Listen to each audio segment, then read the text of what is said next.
अगस्त्य मुनि ने कहना जारी रखा। पिता की आज्ञा पाकर कैकसी विश्रवा के पास गई। उस समय भयंकर आंधी चल रही थी। आकाश में मेघ गरज रहे थे। कैकसी का अभिप्राय जानकर विश्रवा ने कहा कि भद्रे, तुम इस कुबेला में आई हो, मैं तुम्हारी इच्छा तो पूरी कर दूंगा, परंतु इससे तुम्हारी संतान दुष्ट स्वभाव वाली और क्रूर मां होगी। मुनि की बात सुनकर कैकसी उनके चरणों में गिर पड़ी और बोली कि भगवन, आप ब्रह्मवादी महात्मा हैं। आपसे मैं ऐसी दुराचारी संतान पाने की आशा नहीं करती। आप मुझ पर कृपा करें। कैकसी के वचन सुनकर मुनि विश्रवा ने कहा कि अच्छा, तो तुम्हारा सबसे छोटा पुत्र सदाचारी, और इस प्रकार कैकसी के 10 मुख वाले पुत्र का जन्म हुआ, जिसका नाम दशग्रीव रखा गया। उसके पश्चात कुंभकर्ण, शूर्पणखा और विभीषण के जन्म हुए।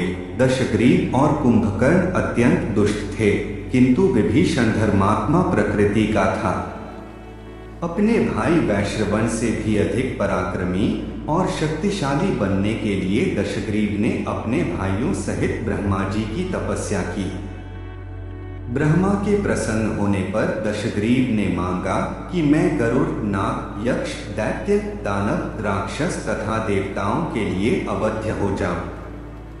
ब्रह्मा जी ने तथास्तु कहकर उसकी इच्छा पूरी कर दी। विभीषण ने धर्म में अविचल मति का और कुंभकर्ण ने वर्षों तक सोते रहने का वरदान पाया। फिर दशग्रीव ने लंका के राजा कुबेर को विवश किया कि वह लंका छोड़कर अपना राज्य उसे सौंप दे।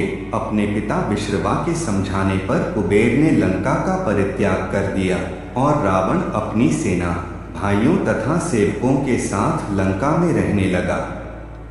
लंका में जम जाने के बाद अपने बहन शूर्पणखा का विवाह कालका के पुत्रदान वराज विद्युविहा के साथ कर दिया। उसने स्वयं दिति के पुत्र मय की कन्या मंदोदरी से विवाह किया, जो हेमा नामक अप्सरा के गर्भ से उत्पन्न हुई थी। विरोचन कुमार बलि की पुत्री वज्रवला से कुंभकर्ण का और गंधर्वराज महात्मा शैलूष की कन्या सरमा से विभीषण का विवाह हुआ। कुछ समय पश्चात मंदोदरी ने मेघनाद को जन्म दिया, जो इंद्र को परास्त कर संसार में इंद्रजित के नाम से प्रसिद्ध हुआ। सत्ता के मद में रावण देवताओं, ऋषियों, यक्षों और गंधर्वों को नाना प्रकार से कष्ट देने लगा। एक बार उसने कुबेर पर चढ़ाई करके उसे युद्ध में पराजित कर दिया और अपनी विजय की स्मृति के रूप में कुबेर के पुष्पक विमान पर अधिकार कर लिया।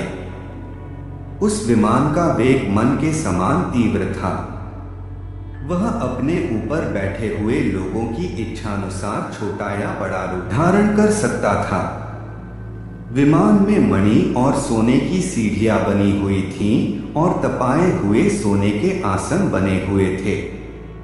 उस विमान पर बैठकर जब वह श्रवण नाम से प्रसिद्ध सरकंडों के विशाल वन से होकर जा रहा था, तो भगवान शंकर के पार्षद नंदीश्वर ने उसे रोकते हुए कहा कि दशग्रीव, इस वन में स्थित पर्वत पर भगवान शंकर क्रीड़ा करते हैं, इसलिए यहाँ सभी सुर, असुर, यक्ष आदि का आना मना कर दिया गया है।